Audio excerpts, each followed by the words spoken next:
Live from deep in an underground bunker in East Tennessee, this is America's premier mortgage field services expert, Paul Williams.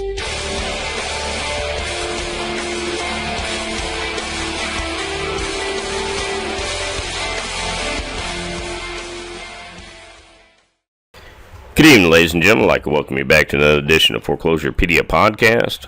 Foreclosurepedia Podcast, presentation of the Foreclosurepedia Radio Network, which premieres weekly. The time is 22:22 Eastern Daylight Time. There's no pun intended there. The 2nd of July, 2016. You know, ladies and gentlemen, I want to start off my monologue, as I always do, by bitch slapping somebody. So this week's bitch slap goes out to the biggest bitch of them all, Malcolm Kidd. That's right, Malcolm Kidd, all back of the bus and shit. You know, ladies and gentlemen, for 8 years, I have sat behind this microphone. I've assisted labor. I've assisted management in creating a bridge with labor. And I was confronted with an evil that was in front of me all along. And for that, ladies and gentlemen, I'm really not surprised, because anymore in the mortgage field services industry, this truly is how deeply intertwined, how incestuous the relationship is between fraud, greed, and corruption. But I have to interrupt, ladies and gentlemen.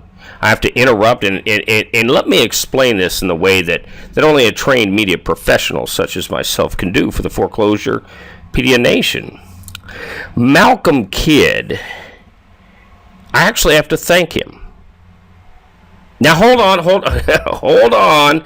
Before the nation rises up and starts screaming at me through emails and phone calls, truly, ladies and gentlemen, because, you know, I consider myself a pornography connoisseur. So, you know, I niche porn, missionary, whatever it may be, it's all well and good. Malcolm Kidd, let me tell you what, you know, we have an article running up there, front page right now, Brexit, the NAMFS hangover. I want to quote a discussion going on between Malcolm Kidd and a producer over at Custom Customs. Now, this was sent from Malcolm Kidd's company, Samsung Galaxy S6. It was on an AT&T 4G LTE smartphone, paid for by his former company. And so I'm quoting here. Quote, and this is from Malcolm Kidd, quote, "Lastly, I love watching girls just give out a breath and suck wind from cardio. I like once they give out for them to lay on their back and just lay there to catch their breath. I'd like for her," and this is referencing a woman by the name of Sindel. I mean, you know, truly original name there, but hey, who am I? "I would like for her to do 100 jumping jacks. Why not 99? How about 102? And go straight into mountain climbers. I want her to do mountain climbers as long as she is physically and cardiovascularly can." Now, normally in writing we would put sick, SIC, because that punctuation is the vernacular, the phyllogism, no pun intended there either, is actually Malcolm Kidd's. "When she gives out, lay on back for a good minute and just lay there to catch breath." You know, there's one thing that comes to mind to me, ladies and gentlemen, other than this man has no business whatsoever in the mortgage field services industry: necrophilia. Necrophilia, ladies and gentlemen. This is a man who he plays Fire Marshal Bill out there. I mean, he puts a new Saturday Night Live spin to it. I saw, he had his pretty dainty little outfit when I came down here originally to perform my first forensic audit on the company. Malcolm Kidd. Yeah. Can you hear me now, Malcolm? Believe me. You have no idea what the term spit roast means, because this is going to be Southern style, and baby, let me tell you, it's not workout porn. Ladies and gentlemen, we're going to be right back with tonight's show, right after this from a word from our sponsors. As I as I speak to y'all this evening from the Foreclosurepedia General Headquarters, I'm set back and I wonder in awe, truly, with respect as to what is going on in our United States today. We have a presidential candidate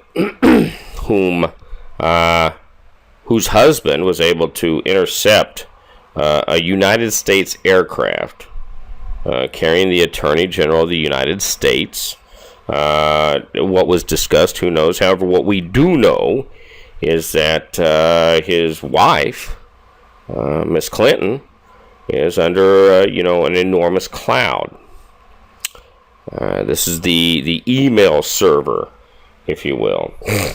Today, as I speak with you, she completed 3.5 hours of voluntary submission to the FBI, accompanied by 5 lawyers, I believe. I don't know how you get involuntary. Voluntary, I guess, because if you don't come in and voluntarily talk with us, we're going to go ahead and subpoena you, maybe. But and on the other hand, we have a man whom seems to be even more schizophrenic than myself. Well, no. Let me step back, because I always like to think that everybody thinks that I'm an asshole.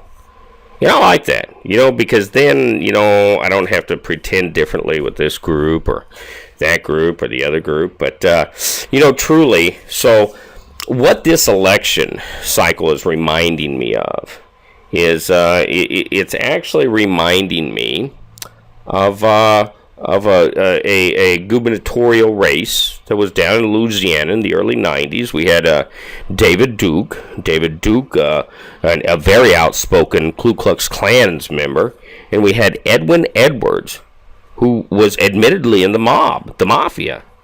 And so the lesser of two evils. And unfortunately, ladies and gentlemen, that is precisely the world that we live in. The macrocosmic effect, the impact upon our microcosm. And that's kind of what I want to get in tonight. I really want to sit down and all the while, we are presented never with the the opportunity of choice. Choice is never anywhere dealt in the cards. What we're given are options, and that doesn't set well with me. Now, in full disclosure, I've never voted. You know what? I was in the military, served my country. I'm a U.S. citizen. Even though I served, I'd signed up for selective service. I've paid taxes. I've worked.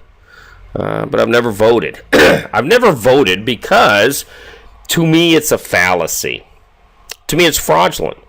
Because first, no American, through the popular vote, has ever elected a president. It's the Electoral College. So what is it? It's bullshit. That's what it is. Right or wrong, whether you agree with Trump or not, and you're a Republican, he won. He won the right for the nomination, and they won't even give him that. Doesn't matter if you don't like the guy or not. What we're now saying is that unless you want to tote the party line, fuck you. And that doesn't set well with me. It just doesn't. And there's things going on in the mortgage field services industry that do not set well with me. And so what I decided to do this evening was break out my friend, the Glenn Levitt, the 12-year age. I'm a cheaper spender, $50 on the 5th. But there's there are problems within the industry that only now are starting to really come into focus. For 8 years, for 8 years, I fought the good fight. Like me or hate me, I think anybody who ever encountered me will tell you that I am, if nothing else, efficient at what I do. I am fastidious, and a lot of people used to think, and some of them still do, that I'm anti-management, and I'm not at all. I deal with multi-million-dollar companies whom are my clients right now. I don't make a lot of money. I wish I could post a resume out there and you could call them, but that would deep six their company.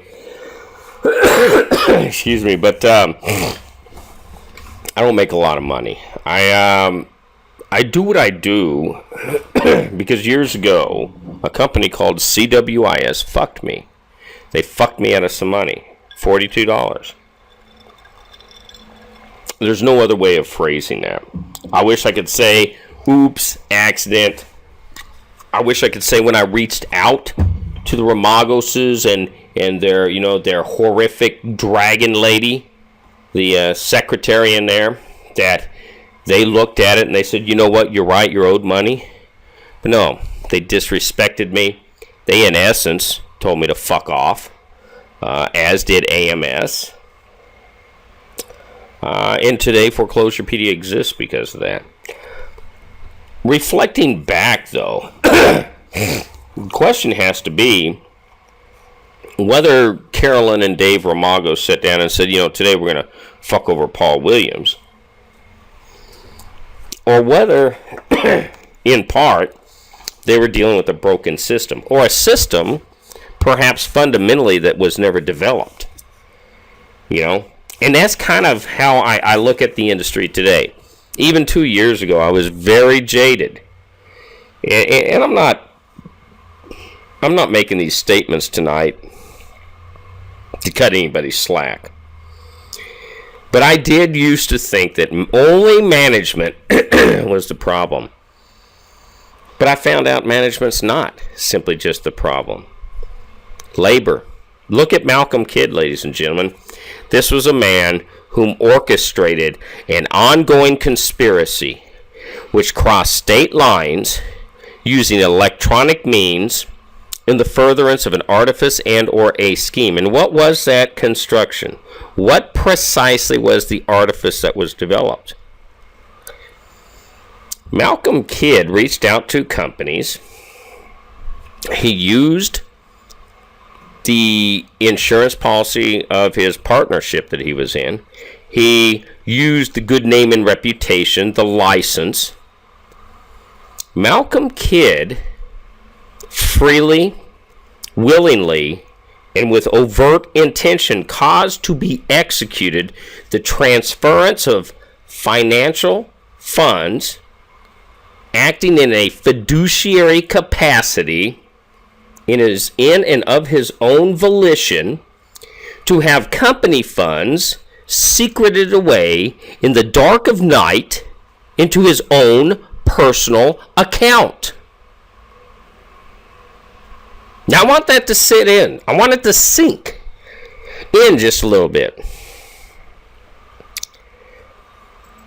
Believe me, ladies and gentlemen, over the next several weeks, you're going to get to know Malcolm Kidd very, very personally. We're going to get very granular with him. The minutia, the details, we're going to begin to examine. We're going to become very protracted, very asymmetrical.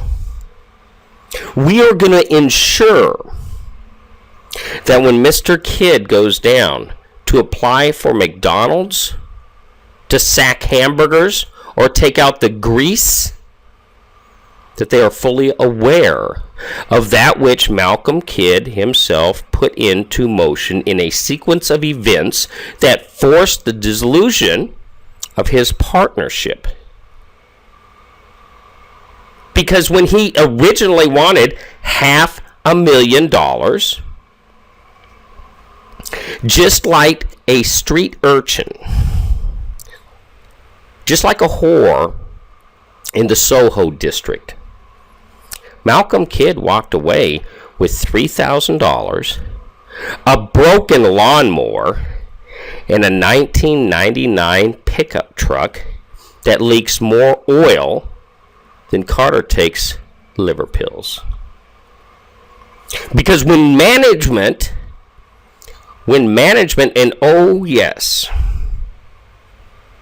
we went ahead and followed behind. Part of that forensic audit dealt with going behind he and his little friends to find out precisely what kind of work they did.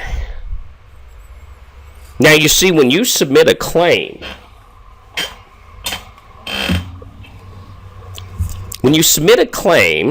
to an order mill that you've done work, when you've received payment for that work, and when in actuality the work was not done, it went up the pipeline, this is a federal crime. It's called a violation of the False Claims Act. I didn't even come after Heather Berghorst with that shit. But when labor chooses to put on the big boy pants, not the Sindel workout uniform, the big boy pants, then the pacifier is removed. For if I'm to advocate for labor, and if I am to present labor to management, if I am and I act as the bridge between management and labor, whom am I to be my brother's keeper when in essence my brother is nothing but a token? So I want this message to resonate out there. I've reached out to the Big Five, and I've informed them precisely where we're going with this. And what the Big Five don't want is a big audit. That big audit is spelled CFPB, OCC, and me. If you're working Malcolm Kidd right now, if you in any way, shape, or form are providing aid and comfort in the furtherance of his performing services in North Carolina, I'm going to do everything in my power legally to ensure you're audited. I want that to resonate. Because the North Carolina Secretary of State does not list Malcolm Kidd owning any company up there. And if your company has worked him, and you know I can drill down on IPs, I published his own phone correspondence, I'm going to find out the telemetry. It's going to take a little bit of time. Make no mistake about that. But I'm going to find out where it came from. And if the Aspen Grove number was used and it wasn't Mr. Kidd, that's a crime as well. And when two or more are gathered,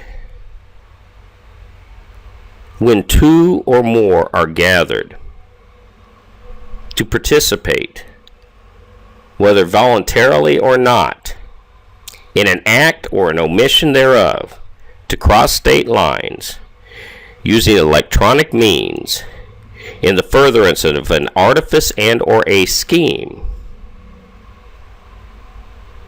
let me just say that's going to be priceless. Ladies and gentlemen, we're approaching the 4th of July. As you know, ISIS, those goat fuckers over there in the sand dunes, the little hatchet jobs with the dresses, the very same people that we fight against every night in Op ISIS, ladies and gentlemen, we need to take our hats off to the brave men and women who are here today, their families, and for those who are no longer here. If you have the opportunity, you see a service person coming off a bus, airport, you see them in a store. Take the time out of your busy schedule that they keep safe for you and extend your hand as a token of friendship. Shake that hand. Go out of your way. Go out of your way. Believe me, it means a lot. We'll be right back after this from a word from our sponsors. You know, ladies and gentlemen, always around the 4th and any time, I really want to get down and nitty gritty about things. We always reach out to a good, close personal friend of mine, Aaron Aviero. Aaron Aviero is the proprietor of Alladay LLC. You can always find him out at Alladay, ALADAYLLC.com. If you want to reach out to him directly, 775-230-9915. He's currently at the Wainema Ranch. This is a wild horse and burro rescue. He's a correspondent with America Media Matters News. You can always find them on the web at americamatters.us. If you're in the Reno-Sparks area or within 100 miles or so of there, you can hear him on KCKQ 1180 AM. Aaron, you out there? Yeah, how you doing? Long time no chat. So tell me a little bit about the ranch. I understand you're playing around with some terms I even had to go look up. Agritourism, huh? Agritourism. Well, and you got it backwards a little bit there. It's America Matters Media. My bad. It's all good though, man. AM News is the show that I'm a correspondent with, and of course I've guest on numerous shows. I'm a pretty diversified person, not just our business. I do a little cooking, have a little knowledge of the agriculture industry and stuff. But agritourism, Wainema Ranch, when I started working with the radio, Wainema Ranch was always there. I covered the wild horse affair that Lacey J. Dalton put on up in Virginia City, photographed it and everything, and did a couple articles on it. It's a wild horse and burro rescue, and there's just so much going on here. And I'll give you an example. There's things they haven't even begun to tap into here. I already have found, I think, 14 different wildflowers on this place. I've also found 7 different holistic herbs. A couple of them we grew out there. We actually grow horehound. That's one of our products, Alladay LLC products, and they have horehound up here. So we're going to look into what is called agritourism tours, groups. Maybe you want to have a picnic here and teach the kids about horses or something. You have a group of the Boy Scouts, for example, and they need to get a merit badge in livestock.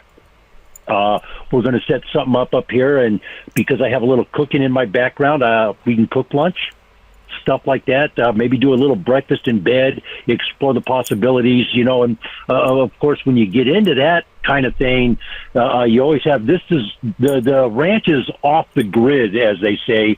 They're not tied in any electrical. It's all solar up here. Everything's renewable energy sources. But when you start getting into that element of tourism of any type, you have a waste product that's going to happen. So developing different, say, menus for the lunch to where the kids can, whatever scraps are left over, like, say, cantaloupe rinds or maybe mango rinds, something like that. They can take them down and feed the goats or the ducks and stuff as they're going out the door. And I'm starting to have a lot of fun up here. It's really the people, Eddie and Shari Floyd, are just off the hook. They have hearts big as this planet. That's the kind of people they are. If anybody could find anything bad to say about them, they bump their head on something like a Budweiser truck and then drink the mess up because they would really be drunk. They're really good people, and I just, can't say enough about this place up here. It's nice. It's very quiet. And in a little bit here, you might start hearing the birds and stuff because all the quail, as the sun's going down out here on the West Coast, the quail and the doves and everything are going to start coming out again. And of course, that'll drive little Missy crazy because she bounces off every wall trying to get out the window to go play with the birds. Yeah, I'm almost starting to feel like I'm out there right next to Art Bell. You know, when I did my little time out there in Nevada, I was 400 yards from he and his facility. Because, ladies and gentlemen, by the way, this is Paul Williams, editor-in-chief, Foreclosurepedia.org. We're on the Foreclosurepedia Radio Network, and we're having the Foreclosurepedia podcast. Tonight's guest is Aaron Aviero, proprietor of All Day LLC. So I'm curious. I'm curious about a couple of things. So I follow your blog here and there, and I notice you kicking up a little bit of dirt on an old Sherry Knott out there with National Field Network. Yeah, what is it? What do they call it now? NFN Now or something like that? I don't know, but the bottom line is the legal person. Yeah, the legal name for them is NFN Now LLC, which is why if anybody ever tried to sue NFN, it'd go nowhere. God bless that's a them. good thing to know. I'll have to pass that along. I got a couple up in Oregon. She owes $60,000 to that is getting into the 90-day range. A guy contacted me out of Florida, $150K there in the last 90 days. That's nothing. And so who was it? The guy in Alabama, $75,000. I think there was somebody else in the Midwest there somewhere too for it was over $500,000 just with 4 people. And I'm like, wait a minute, So I started digging some stuff up. And, and the next article, I'm getting ready. I'm going to point blank ask this gal. Did you read my article on how to skim? Is that what you're doing? It appears to me that she has successfully, slow played the money situation, and she just pays part of it. Like if you owed $20,000, she'll send you $15,000.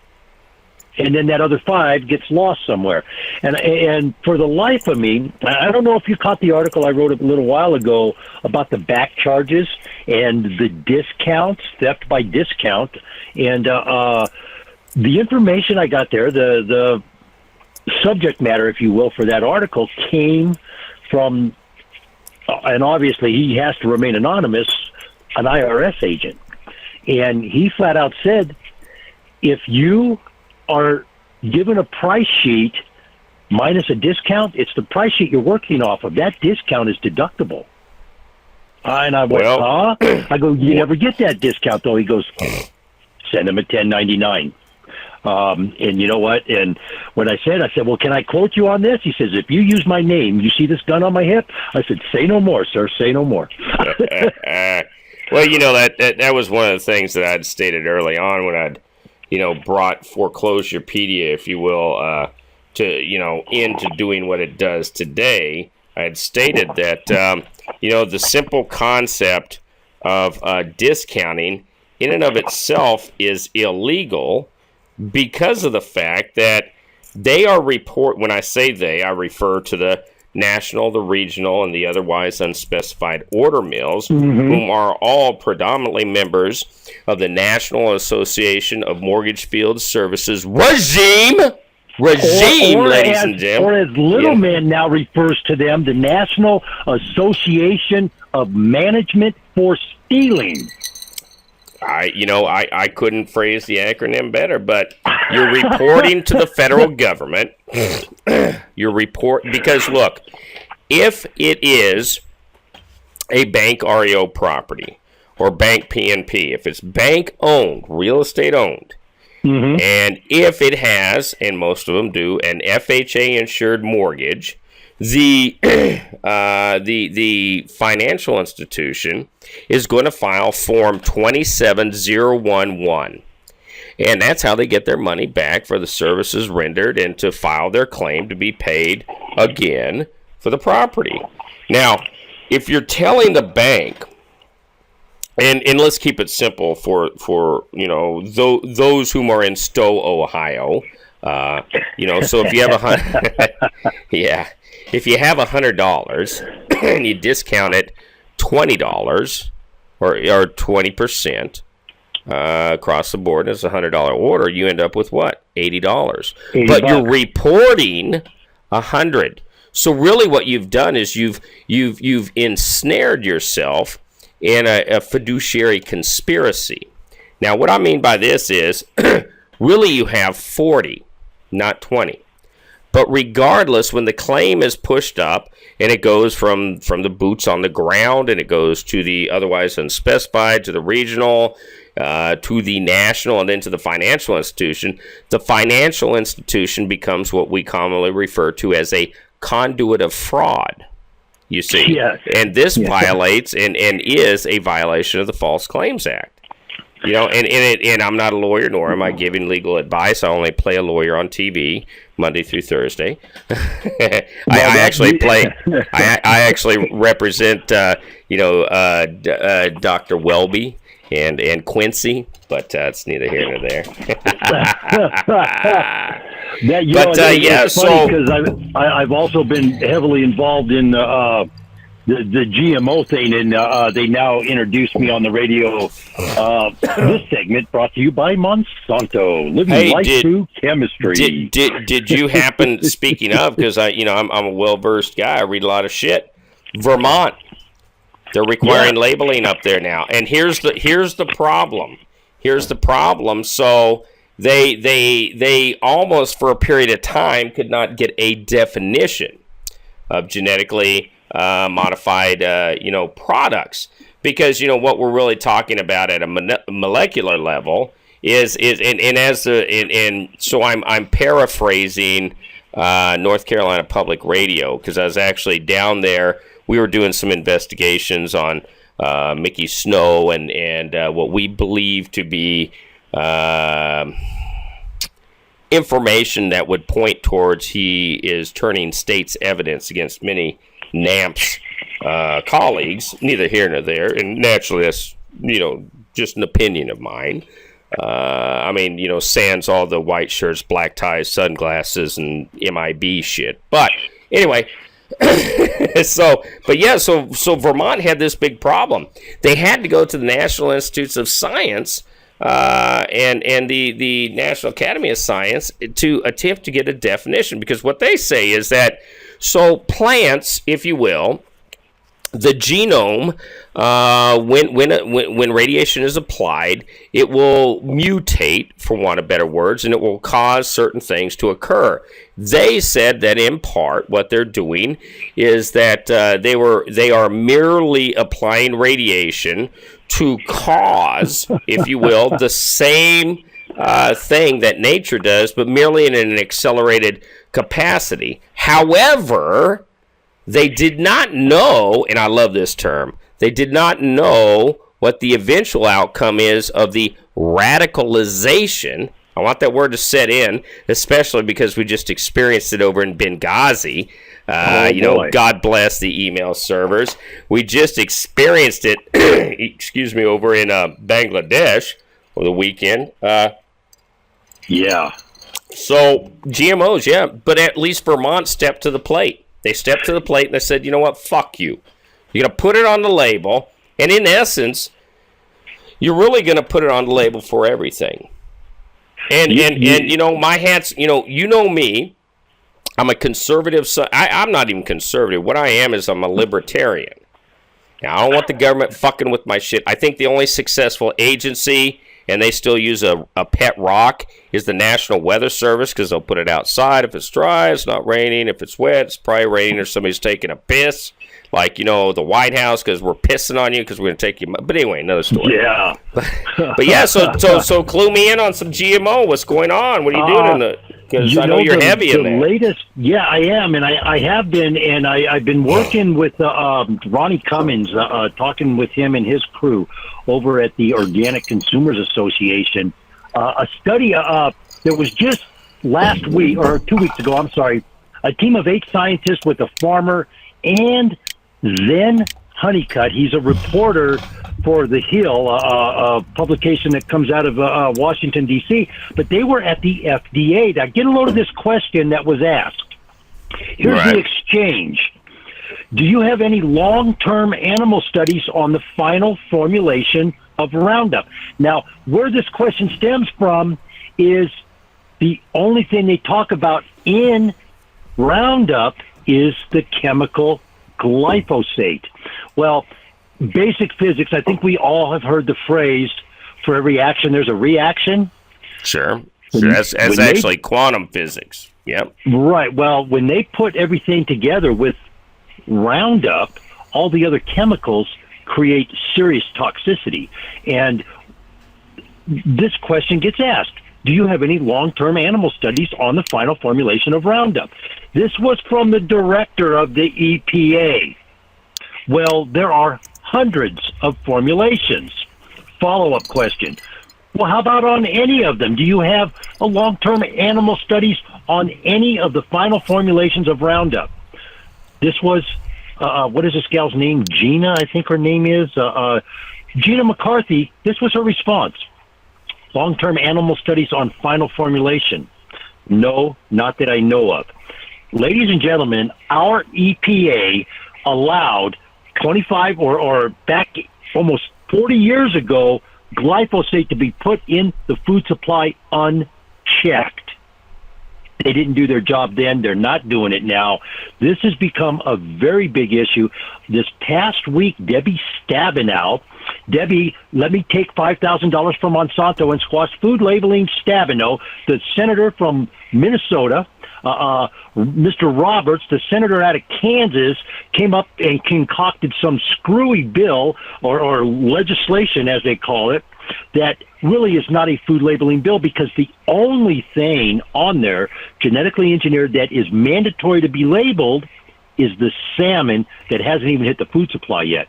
So everything, once again, it's just a smoke and mirror show going on here, and it's just, it has gotten so bizarre. And here's what I don't understand, and you can go to my YouTube station, folks. There's a video, Wilson, he was broke up, he was laying down, he was crying because he heard the Senator Dean Heller from the great state of Nevada had changed his vote on the original glyphosate, on the original labeling issue of H.R. 1599. He voted no on it. Now he's going to be voting yes, is what they're saying. That's what's coming out on the thing. So Wilson was all upset. I had to shoot a video and send it to our senator saying, hey, look, 90% of your constituents want something. If you don't vote the way your constituents want you to, you work for us. Get back into your microphone. You're going silent on us there. Oh, how about there we that? go. We got you back yet. There we go. But well, you know, it's interesting. It's interesting you brought that up, because it was actually the excuse me, the Grocery Manufacturers Association who actually attempted to sue Vermont. They sued him on such a bizarre array of fucking bullshit. First Amendment rights is what they stated originally, and I'm actually looking at the legal brief right now. If I remember, it interferes with interstate commerce. We have freedom of speech to say what we want. We also have freedom of speech not to say what we want. And I believe that was the keystone part of what turned on that decision, was that phrase right there. We have the right not to say. And I'm sorry, but the FDA has already regulated food labeling. So how a judge in their right mind granted that issue right there? And I believe that was on a milk issue. And it's with the antibiotics and growth hormones and stuff that they're putting in.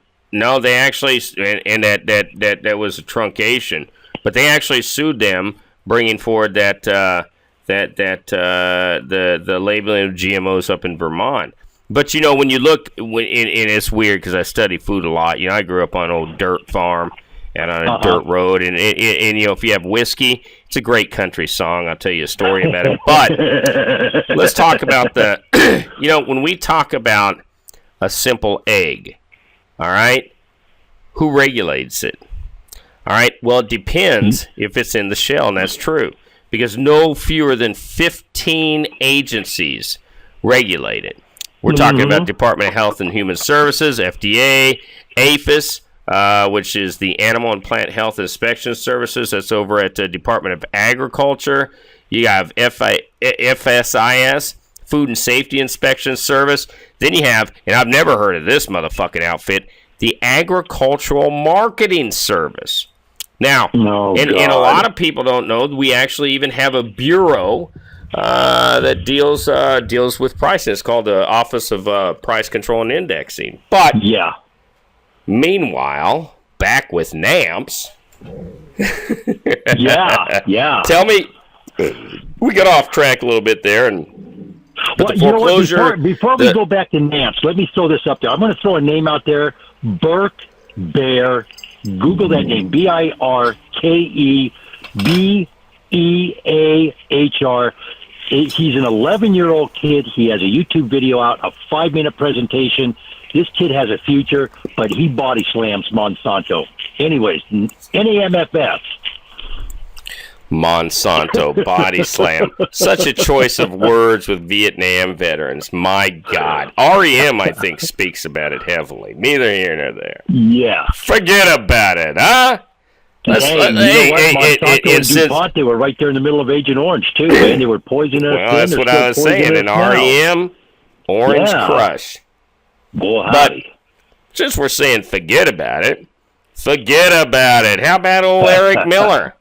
You know, Foreclosurepedia, because we're always on the cutting edge of intercepting confidential and classified documents, we actually came across, and to couch this part of it, Ed NAMFS, several years back on Facebook, made and I never understood that. You know, everybody's telling me that means executive director of NAMFS. I don't believe that. You know what I believe that is, Aaron? Erectile dysfunction, NAMFS. Yes, you know, because that's a blue pill thing, man. They're always hoping for a fucking money shot Cialis moment. That's what I believe. But anyway, to quote Ed NAMFS on Facebook, and we're shifting gears here just a little bit. We're going to talk tonight a little bit about education. Quote from Ed NAMFS, erectile dysfunction, Eric Miller NAMFS, whatever the fuck it is. However you want to picture it out there, Foreclosurepedia Nation. Quote, just to clarify, the NAMFS Academy courses top out at $300 for non-members, while the member pricing is $50 to $120 depending on the course selected. The idea behind this was to set a standard in the industry and to help everyone, parenthetically, nationals to regionals to small shop in parenthetical, find a knowledgeable person or provide guidance to those entering the industry. Unfortunately, many that looked to enter the space only saw it as a revenue center. NAMFS has never mandated the course, but this has also limited its effectiveness as the investors, insurers, and servicers' first question is, how many are certified? Now, I want to couch that with, when this statement came out, I was down at the inaugural Florida Fest. We'd invited you. You had a couple of things that were going on, and you weren't able to make it. You were there with us in spirit and had the questions and did some live call-ins. But with that said, to give Eric Miller his props, Miller is an incredible orator. Now, I will say that. I'm not always going to ding him, because let me tell you, he got up, gave an incredible fucking pitch and walkthrough on their course, spur of the moment. So my hat's off to that. But that's where my hat goes back on my head, and you know, because we asked how many NAMFS members have taken the course. Well, you know, a couple, and we'll get to the article because I want to talk with you in the roundtable section tonight about that. But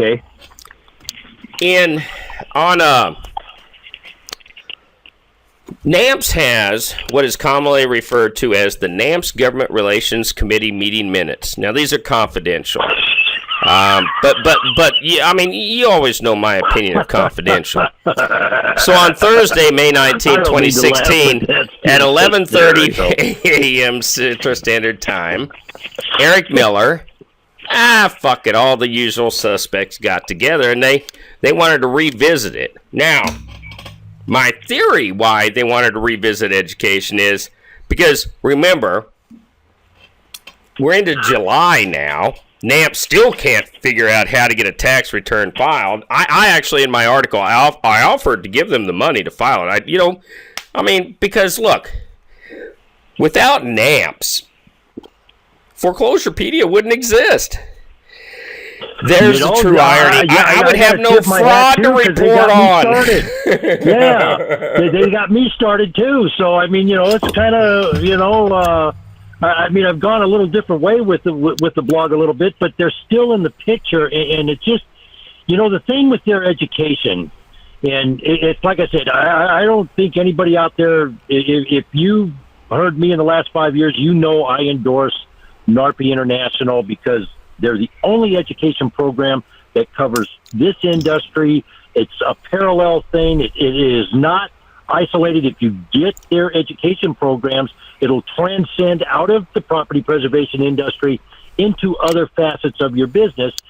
And oh, by the way, the Texas Real Estate Commission has endorsed it. They're the only one that has any endorsement outside of a member or whatever. I mean, and where did NAMFS come up with their education stuff?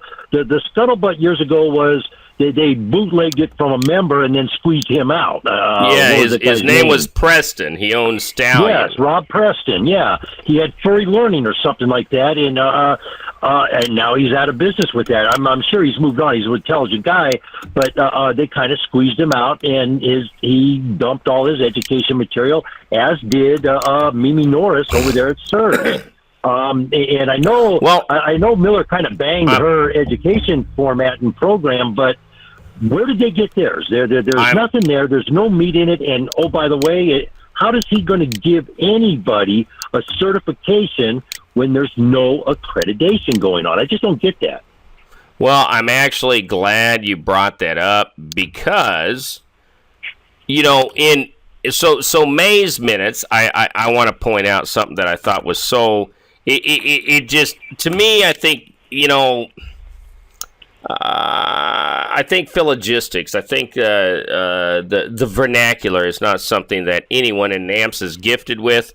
So before I get on to answer your question, in the May notes, what I thought that was it just really stuck out in my head. Paul McGaha visited with ISN in Oklahoma on 12th of May, 2016.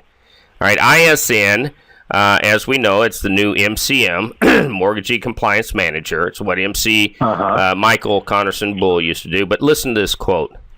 Graffiti is what it is, and it is not graffiti if it adds value to the property. Huh? Yeah, so let me repeat that. Graffiti is what it is, and it is not graffiti if it adds value to the property. That is a direct quote. That? Well, this is the minutes. The minutes of the NAMFS, Government Relations Committee on 19 May 2016. But so yeah, let me hear what where's our guidance on that? Look. Can you get a message to those people that whoever said that? I have this wonderful beachfront property at Area 51. I'll give it up for $100. Now come on now. So I want to guide, and but here is 20% discount. here is our problem as it actually applies. We when you try to get guidance, when you try to get clarification, you just can't. But with respect to education, and this is why I think that NAMFS is hurting bad. All right, so I want to give you a quote from the June meeting. Okay. quote on the NAMFS committee. This is their confidential NAMFS Government Relations Committee minutes. Quote, the Education Committee reviewed the current materials, and they are creating new standalone courses on the following topics: new mortgagee letter and new GSE inspection forms. Bullet point 2. The Education Committee will incorporate the feedback from the subcommittee regarding the interpretation of the new mortgagee letter guidelines. Third bullet point, the NAMFS board is discussing having an external company support with the development of training materials to include a renewal exam and a HUD module regarding the mortgagee letter and the feedback from HUD to the industry questions. Stop the fucking cart.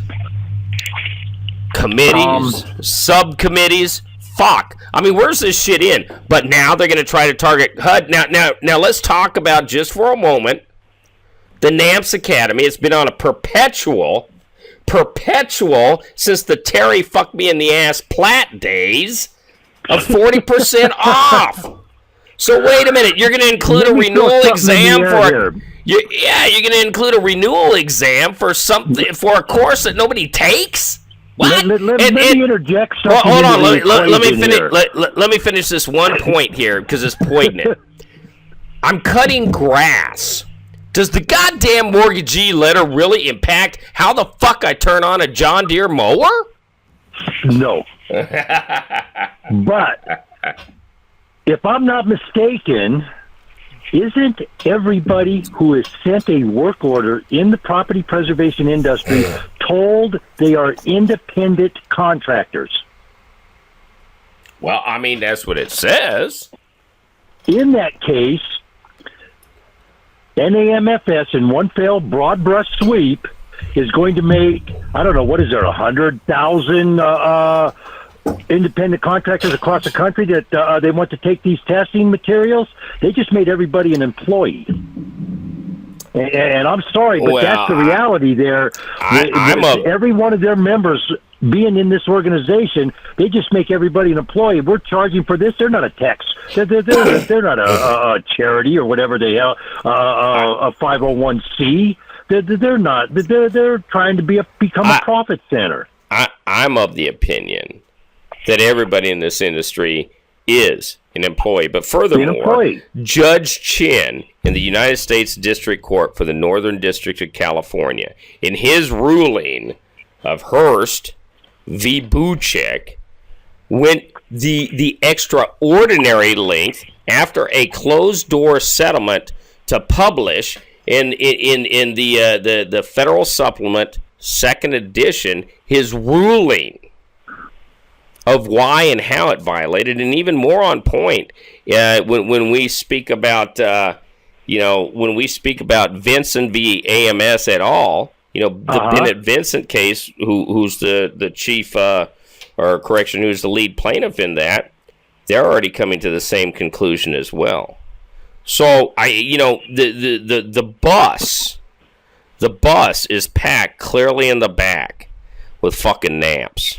This is really weird, because I had an employment attorney that I had lined up for an interview, and at the last minute he backed out.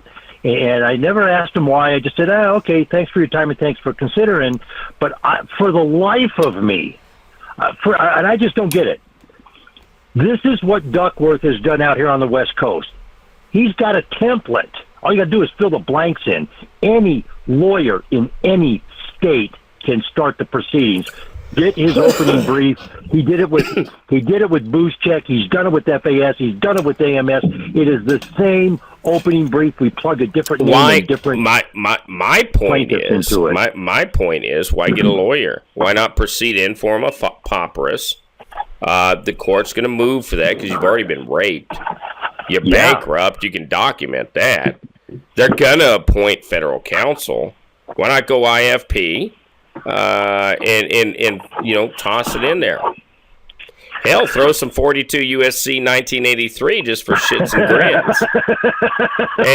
and for all of you in Stowe, Ohio, that means civil rights violations, because Foreclosurepedia and All Day LLC has documented how time and time again African American females, minority females have received nothing but targeted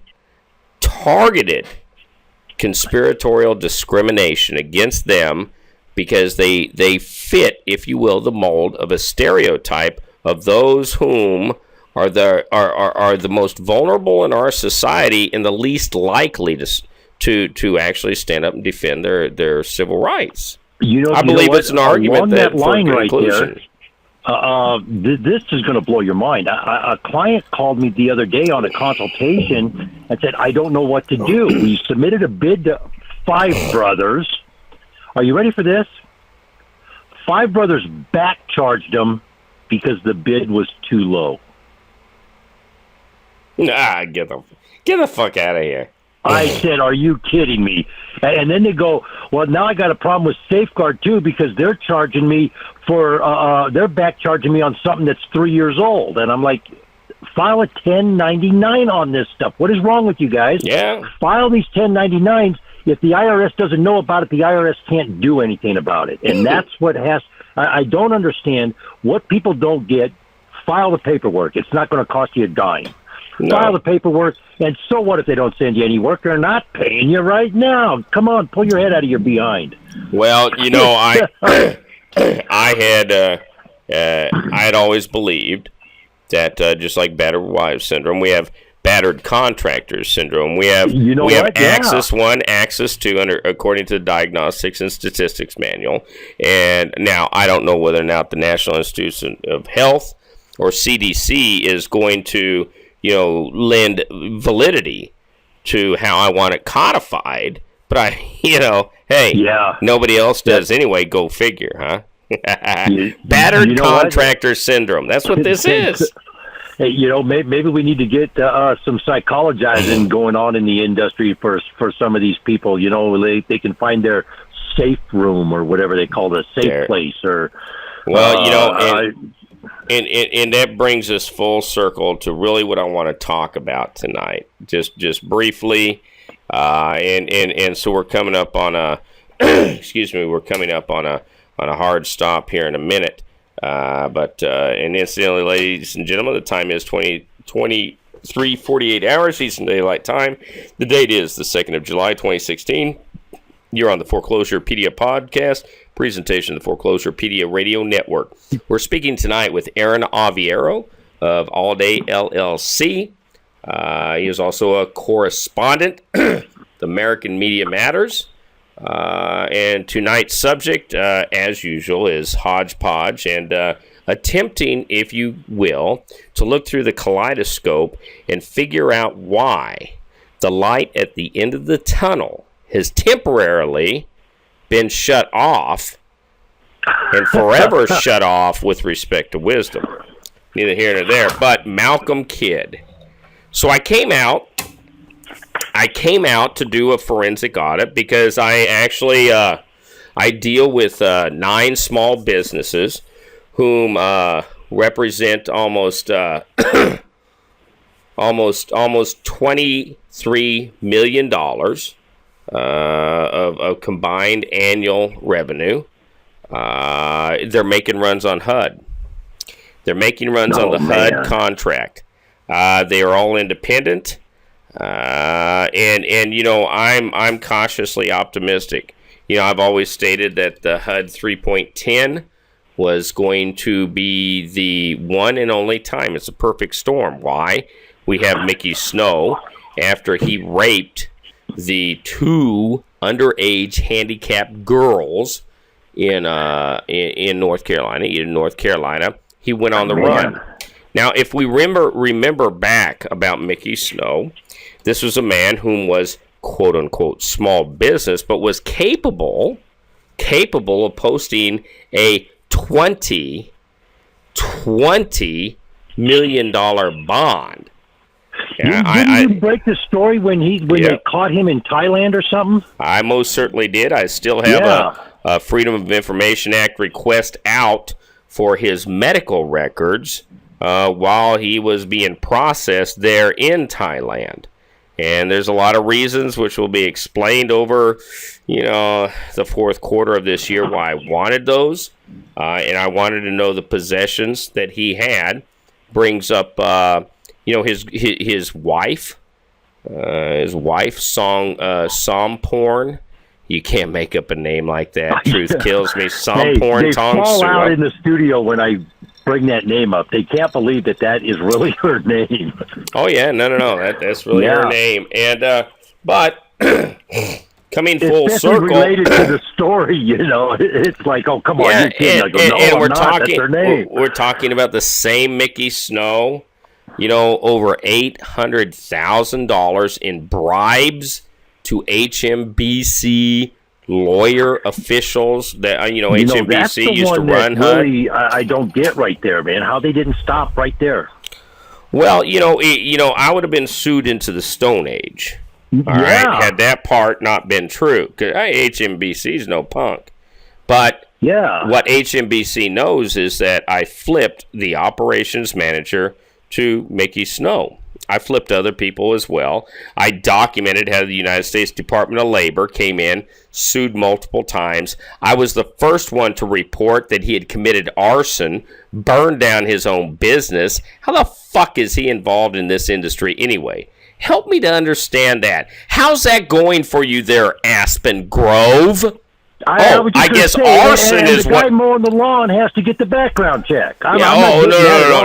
Now, come on, Aaron. Arson. Well, I mean, we're not. Okay.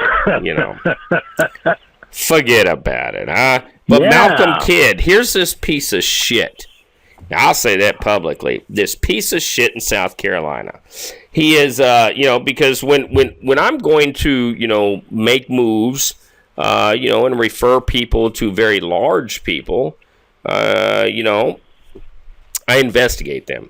And I investigate them with multiple, a multiple level of open source intelligence and proprietary intelligence. And, and everybody remembers, so I covered the Op ISIS deal with Anonymous for a period of time. I am a fervent supporter of Anonymous. I never bullshit anybody about that. With that said, so here this guy, he is using the company's insurance policies, the company's license, the company's dime, thousands of gallons of gasoline to finance his own private goddamn network. But he gets real ignorant. So with Safeguard Properties, he states that his partner is merely a, quote, field worker, end quote. With other places like Blue Granite Property Preservation Services. I hope this rings out there. This fucktard's name is Mark Francis. I gave him the opportunity to issue a statement. He has refused to for 3 weeks. Malcolm Kidd orchestrated the checks that should have been deposited into company accounts to be deposited into his personal accounts at Sterling Bank and otherwise. He put on federal documents, all right, so the W-9, that's there ad nauseum, that the company address was his house. Now, when he attempted and so when I brought all this to light, he attempted to get his lawyer to silence me, this old backwoods southern motherfucker. And I'm like, bitch, really? I took on fucking Wells Fargo. Try to go down that road again, huh? U.S. Bank relied upon my fucking reporting to save $100 million. That's a fact. The brief is on Foreclosurepedia.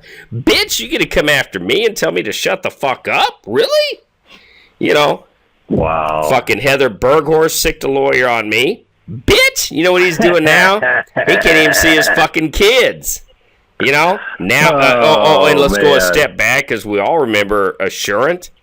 Yeah, their lawyer come after me. Bitch, really?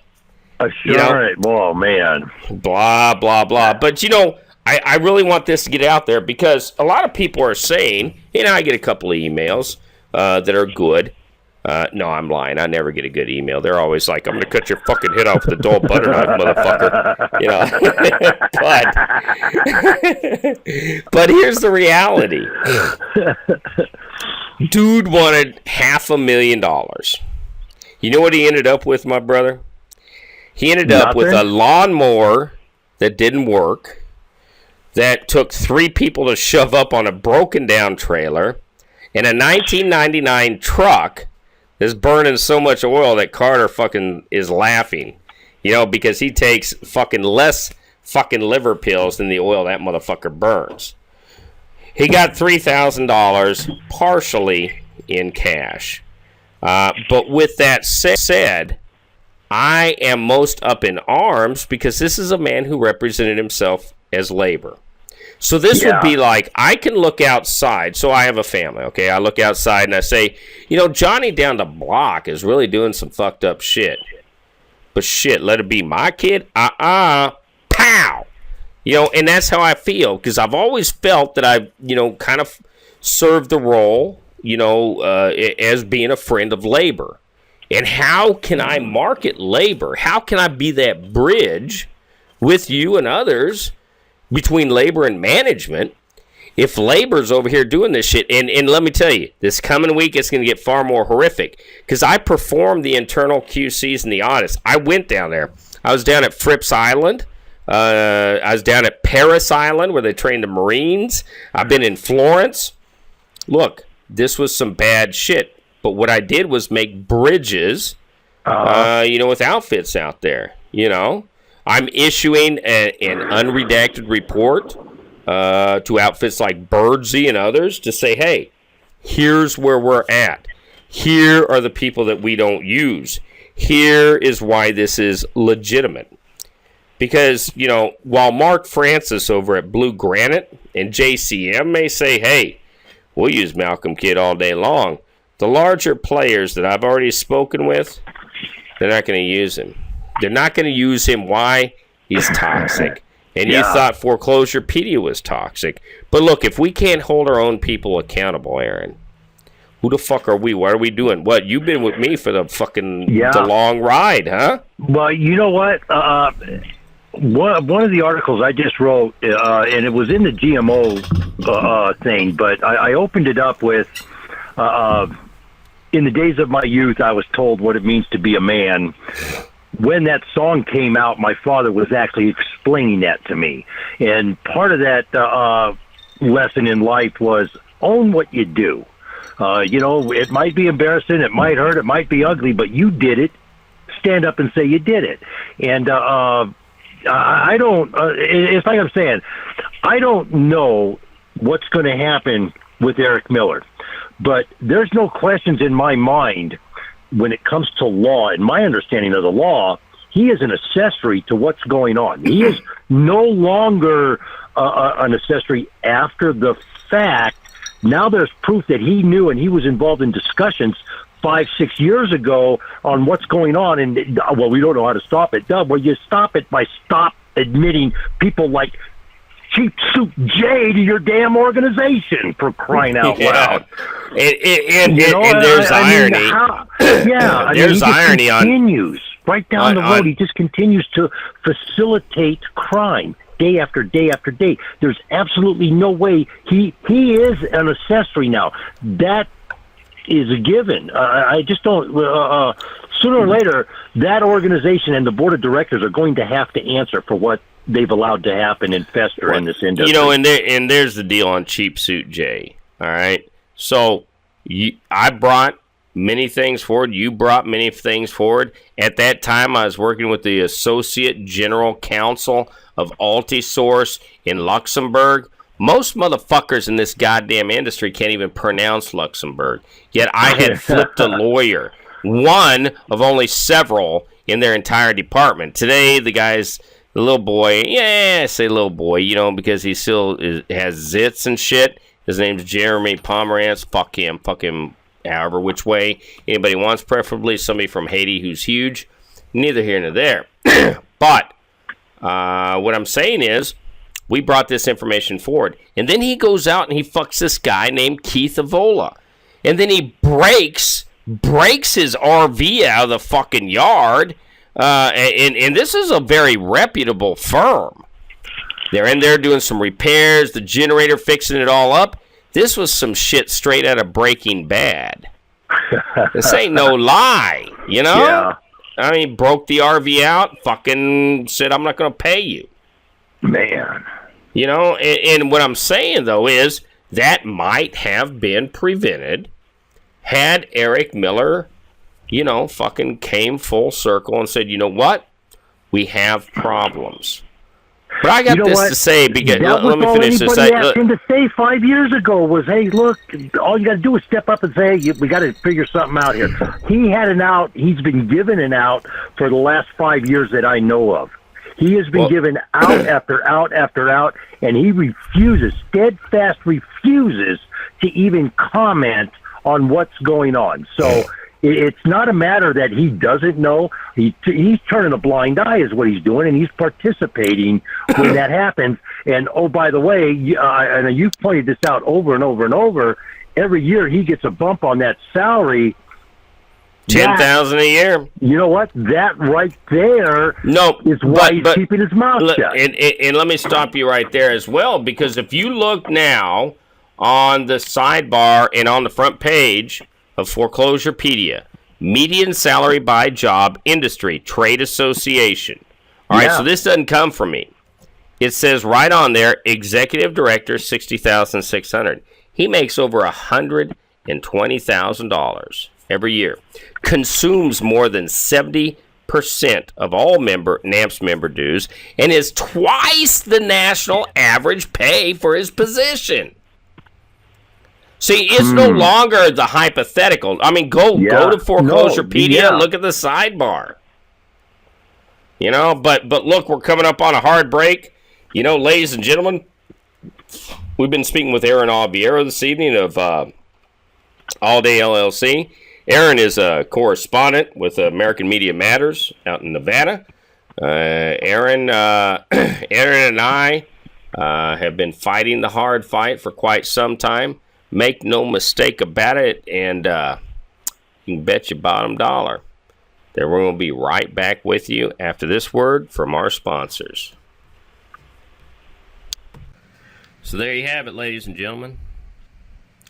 As usual, you may reach me on Google Plus at D. Paul Williams, LinkedIn, Paul Williams, and the LinkedIn group Property Preservation Consortium, Twitter, Foreclosurepedia. We stream all our podcasts on iTunes, Foreclosurepedia. We have our screencasts over on YouTube, the Foreclosurepedia channel, and always at foreclosurepedia.org.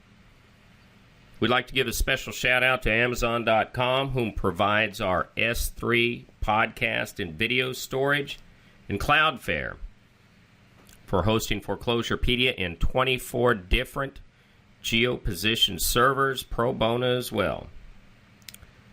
If you have any questions, comments, concerns, feel free to give me a shout out, COO at foreclosurepedia.org.